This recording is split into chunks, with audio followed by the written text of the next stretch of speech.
Now, I filmed this just before the big lockdown in the UK and Northern Ireland with the coronavirus. The farmer had phoned me the day before and said he had a big problem with hooded crows. They'd killed one of his lambs, and he asked me if I could come down and do something about it. Now, I've shot over this farm quite a few times, but it's mostly jackdaws and magpies. I knew there was hooded crows on the farm, but they generally don't come into the farmyard or farm sheds. So the best way to get an opportunity at them was to get out into the fields and try and decoy them, which suited the circumstances quite well, because the farmer said you can drive down to the back of the pig house and park there, which is a good 100-150 yards away from the main farmyard.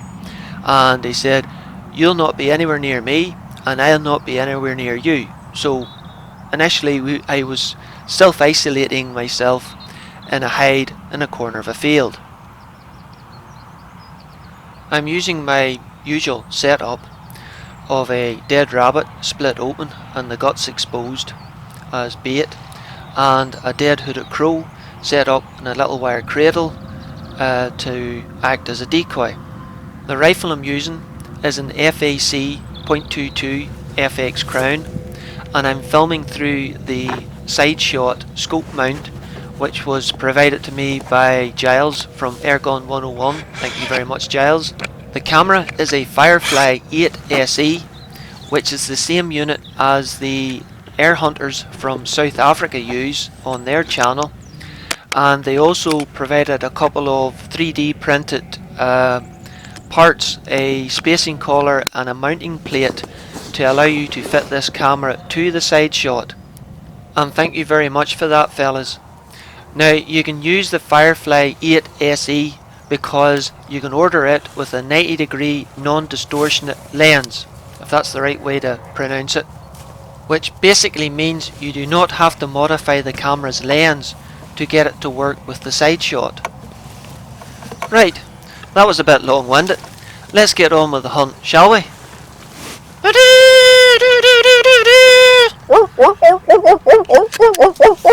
Tally-ho! Sorry about that, I'm not sure what happened. I think I'm starting to suffer with cabin fever.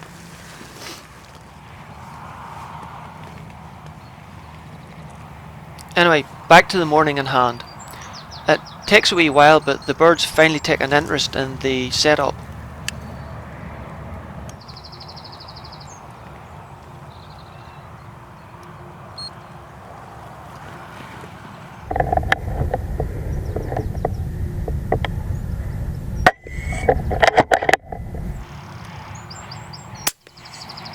That's the first one down, with a nice shot between the shoulder blades.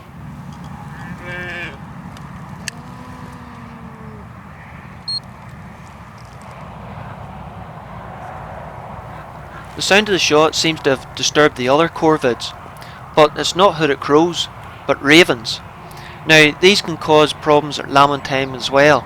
After all, they're quite a large scavenging bird, larger than a hooded crow, but they're protected in the UK, so I can't do anything about it.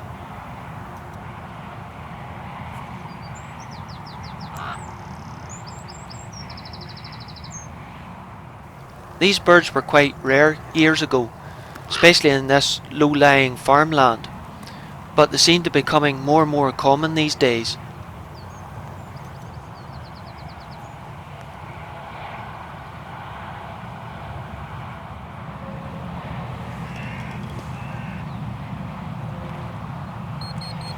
Once the ravens move off, the hooded crows take an interest again.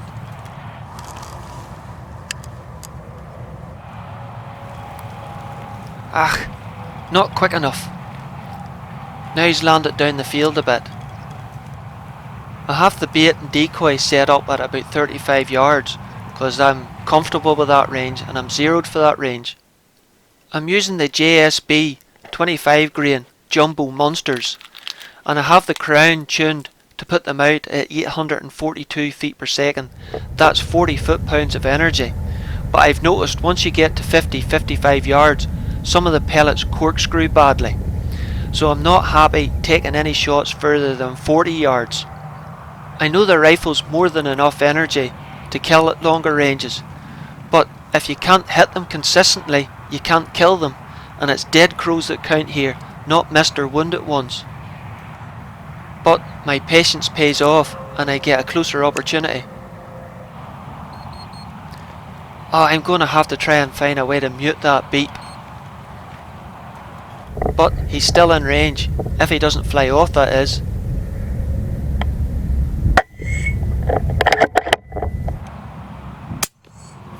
He's going, down. Dead crow on the run. It was just adrenaline that got him that far, and why I used to take nothing but headshots.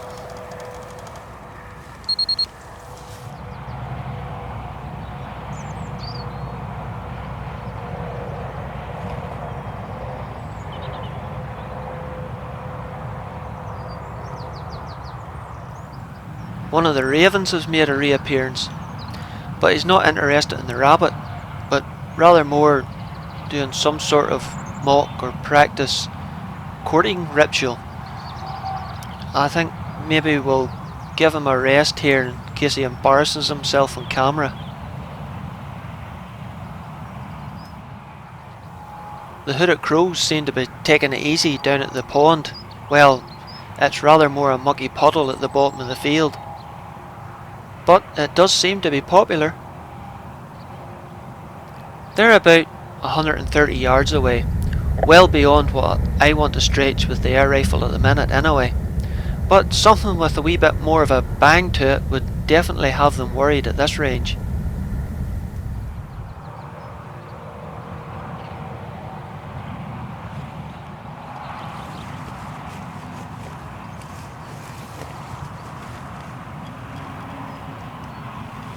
Oh, here we go, hey.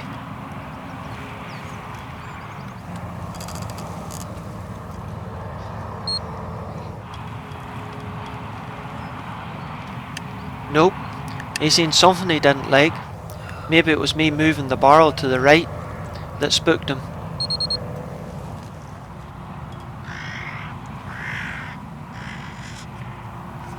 Another one lands, but he's still a bit far for my liking.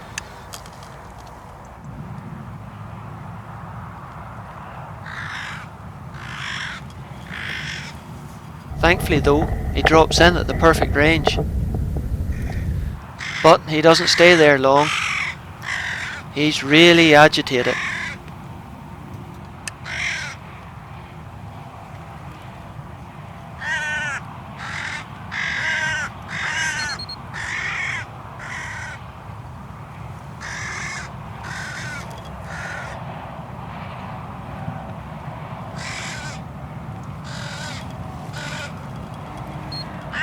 And again. It's almost as if he knows the crosshairs are on him.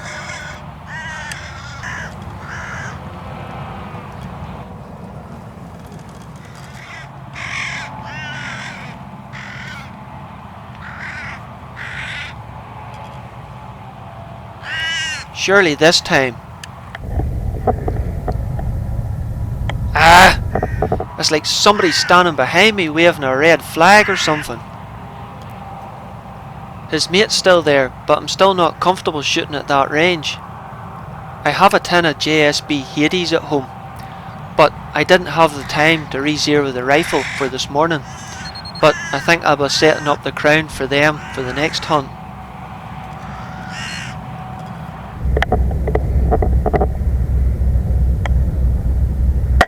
You sat too long that time, mate.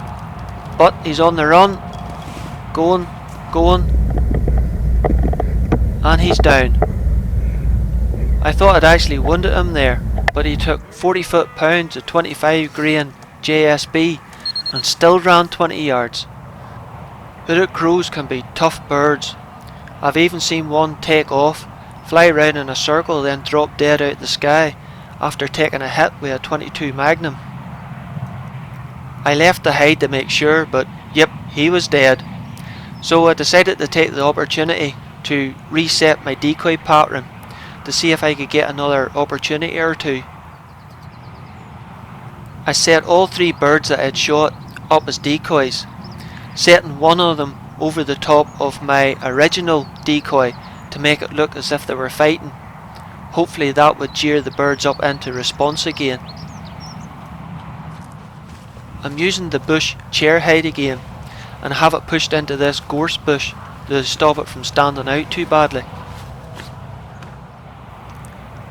Well, that's the new setup. Let's see if it works.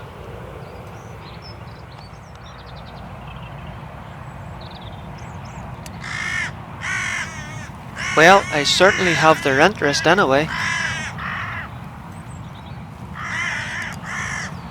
But he's no use to me landing away down there. Not that he stayed long anyway.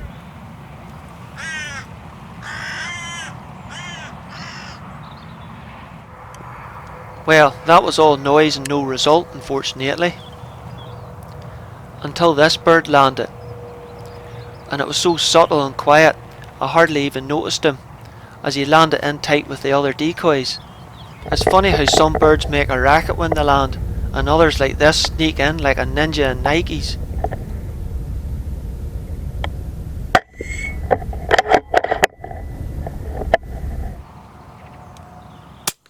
Right between the shoulders again, just the way I like it.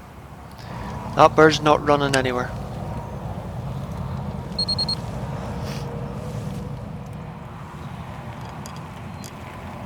I sat for a while longer and thought this bird was going to give me a 5th opportunity.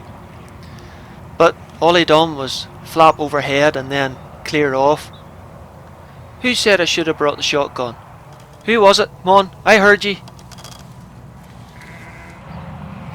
Then I had a bit of a pitch invasion as the sheep suddenly found that they could push their way into the field between the gate and the gatepost. Turned out they weren't really supposed to be there. So I decided to call it quits. Trying to decoy in a field full of livestock is always a disaster because they always get in the road of a safe shot. Okay, see the damage we've done. I've got 1, 2, 3, 4. I think this was the last bird I shot. Took him from between the shoulder blades. Went down a tree. Never knew what happened. I don't know between these 3 here what I shot first, but I set them up on a little wire spike to get to set up like a decoy. This one's sitting in my wired cradle, and this is the bird I started off with, who's a bit manky looking to tell you the truth because he's been out a time or two. So I'm glad I've got 4 fresh hooded crow decoys to use. And once I'd shot the 1 or 2 birds, I took one of the fresh ones, set it up onto the decoy stand and set them over the top of the other bird, making them look as if they're fighting. Pulled a few feathers out, and thankfully that got me another opportunity. But we haven't done too badly. A fresh rabbit for bait, just help draw them in, and the sheep will be a wee bit safer hopefully now, and the farmer will definitely be happier. 4 less hooded crows, as he's had a lamb killed yesterday. Phoned me yesterday, asked me to come down and do what I could, so job well done.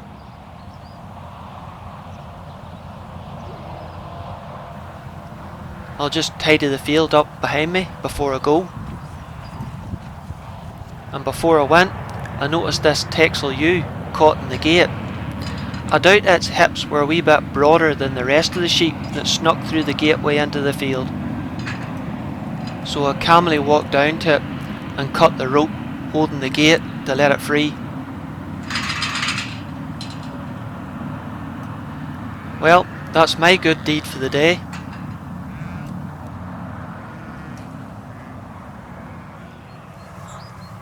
Well, this might be the last 4 crows that I'll get for a while with this lockdown in place, but I might have some older footage I could share with you over that time. Anyway, stay safe everybody.